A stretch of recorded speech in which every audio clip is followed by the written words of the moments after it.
So over this last week, I've learned an awful lot, technically, logistically, physiologically.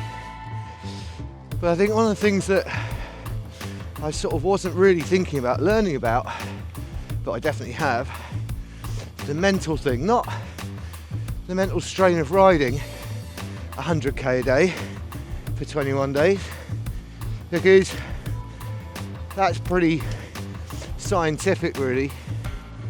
It's not too tricky to get your head around. I mean, I've sort of learnt more and more about why I'm doing this.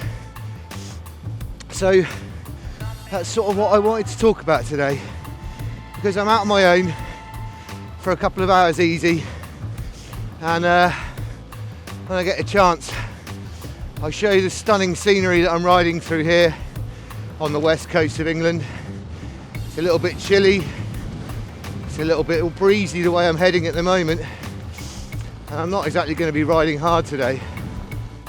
As the days have gone by, I started to think more and more about what the last, I guess, 10 months, 11 months has come to sort of represent for us as a family. Obviously everyone in the world's been through COVID and lockdown, and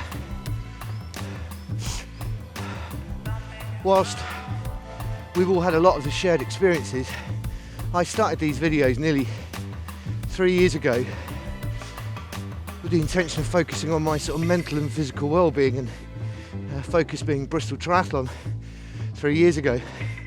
Still hasn't happened, and it's been put back to October this year, but that's not the point. The point is that my mental and physical health over the last 10 months have really taken an unintentional battering, not through lack of willpower or anything, just through, in actual fact, sort of, well, just as a coping mechanism. So not having the time to train or look after myself, because, you know, having to look after the boys or take them to school, or give Bexa injections or tablets, or deal with the fallout from chemo, keep a, you know, performance going at uni, so the students don't necessarily know what's going on behind the scenes, because that's not part of the deal, and so many other things besides. Morning. And it doesn't leave much time to sort of look after yourself. So when you do have that downtime at the end of the day, when all the jobs are done to survive another day, well, then the coping mechanisms kick in, and so the comfort eating and drinking start, and it spirals, and you end up in a bit of a sorry state, I guess. But this bike ride is about raising money to support people that are being put through similar stuff that we had to cope with, and to give them that support that isn't necessarily readily available. And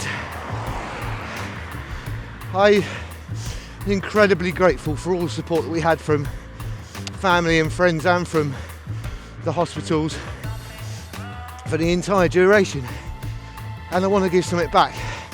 So that's the obvious thing, but I think also, to some extent, in a selfish way, I want to take something back as well. I feel like the last 10 months, 11 months have been a whirlwind that happened to somebody else, like a movie or something, looking at it from the outside, sometimes as a spectator, and for a lot of the time without having a great deal of presence or being able to remember what has actually taken place. That's why I've come along this road.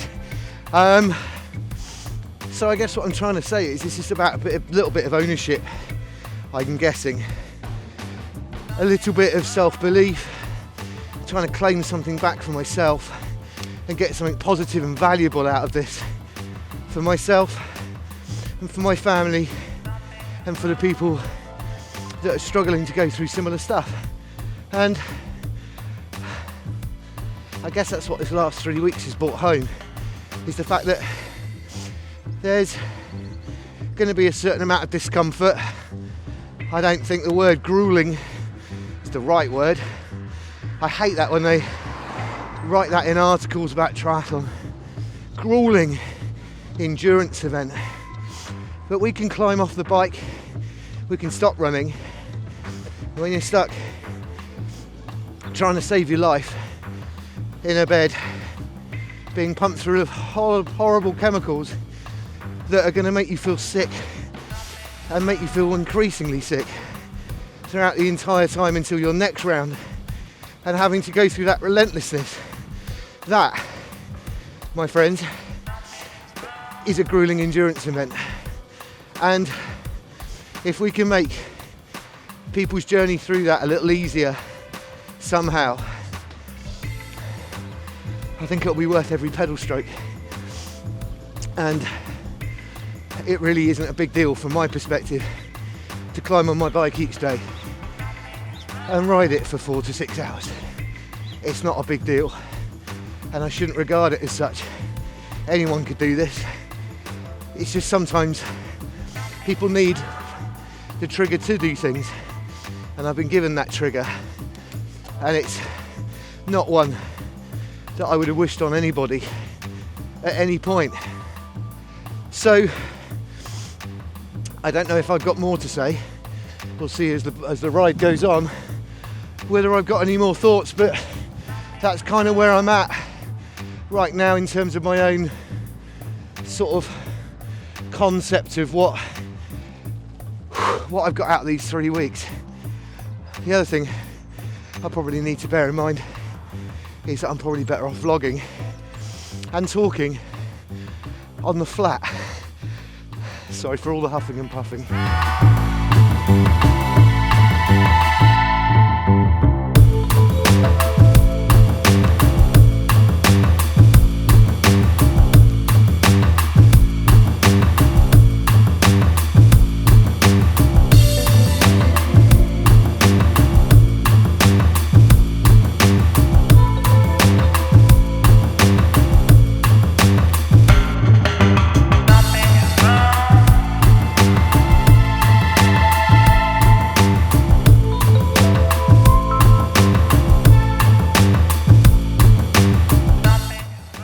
Bex and I have known each other since our sort of mid-teens, really.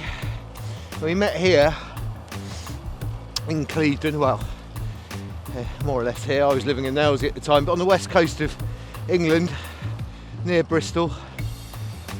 In our mid-teens, started going out when I was about 17, 18 years old. Got married 20 years ago next year, and I would consider, despite the usual ups and downs of marriage and relationships and the slightly peculiar nature of my job as a touring musician and trying to make ends meet throughout the year, I consider that we've had a pretty normal marriage, all things considered. And then something unexpected comes along and you start to reassess your priorities and whether the things that you want in life are actually the things you should be focusing on, and whether the things that you have in life are the actual most important things that you do have. Because when that risk of it being taken away comes along, which it does for some people, then the stuff that you want to have in the future is irrelevant, isn't it? It doesn't matter anymore, because you wonder whether that's the way, if you're ever going to get there. You're going to, the house, the car, the job, the clothes, the watch, the sunglasses, none of that becomes relevant at all. What you have right now, at that moment in time, comes to a standstill and is under threat. And that's the thing you need to focus on all the time, I think, and it's really difficult, particularly with all the distraction that we have around us with mobile phones and having to work from home, or as I heard the other day somebody say, it's not so much working from home, it's like living at work at times. We need to sort of make sure there's an element of presence in what we do have. So I'm going to close this video off by saying this, that this weekend, it's bank holiday weekend, just spend a bit of time thinking about the things that you're grateful for, the things that you have now, not the things that you want, because who knows if you'll ever get to that point of having those things, or whether they're even really that important. What I would suggest, and I'm not saying this as somebody that's brilliant at it myself, but as somebody who's had the things that I value, I now know I value, are the mundane things. The things like having a coffee with your other half, or putting your phone down and spending time with your kids. And I'm going to do that. It's why I've come out for an early bike ride. It's why I got up at 4:30 this morning to make yesterday's video, because I want to be up and spending time with the family that I'm incredibly grateful for. And I'm sorry if this is a bit of a sort of stream of consciousness, emotional sort of rant. Really, it's not a rant, is it? You know what I mean, though? Just, it's what's become apparent to me. All the logistics and the training and all that stuff that I've gathered over the last 3 weeks. It's important because it gives me the fuel and the ammunition to be able to do what I want to do, but I think there's a lot of power in sort of really coming to terms with why I'm doing it, and it's because of my amazing family, the ones who make me who I am, make me do things that I want to do, all my peculiarities of always wanting to do things and make things, and they tolerate that.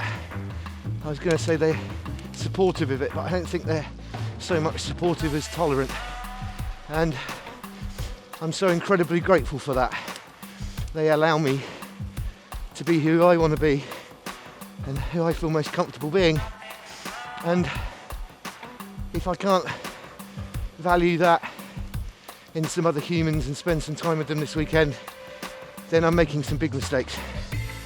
So thanks for sticking with this if you watched it. It's not my usual